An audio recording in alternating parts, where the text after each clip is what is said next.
আসসালামু আলাইকুম এভরিওয়ান। আশা করি আল্লাহর রহমতে তোমরা সবাই ভালো আছো, আমরাও খুব ভালো আছি। আজকে আমি বানাবো মাংসের কাটলেট।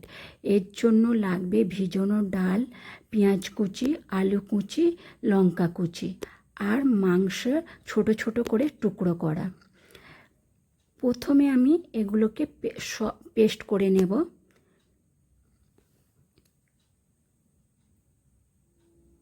দেখো আমার পেস্ট করা হয়ে গেছে।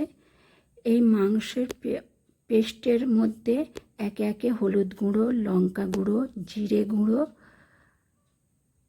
নুন দিয়ে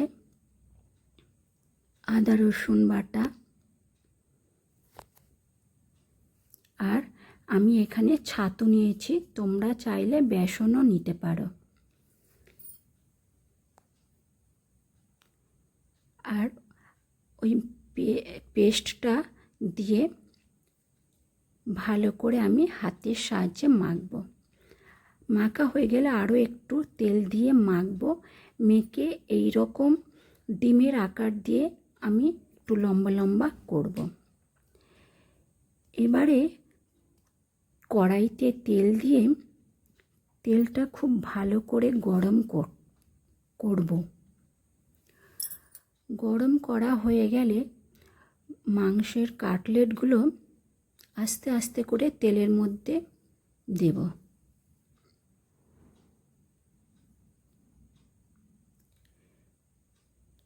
এবারে আমি আস্তে করে উল্টে দেব।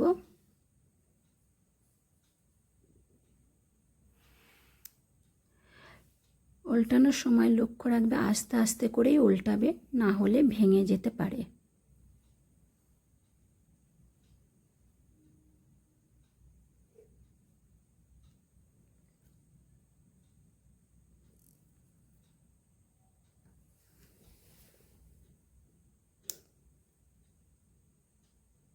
এইভাবেই আমি সব মাংসগুলোকে লাল লাল করে ভেজে নেব।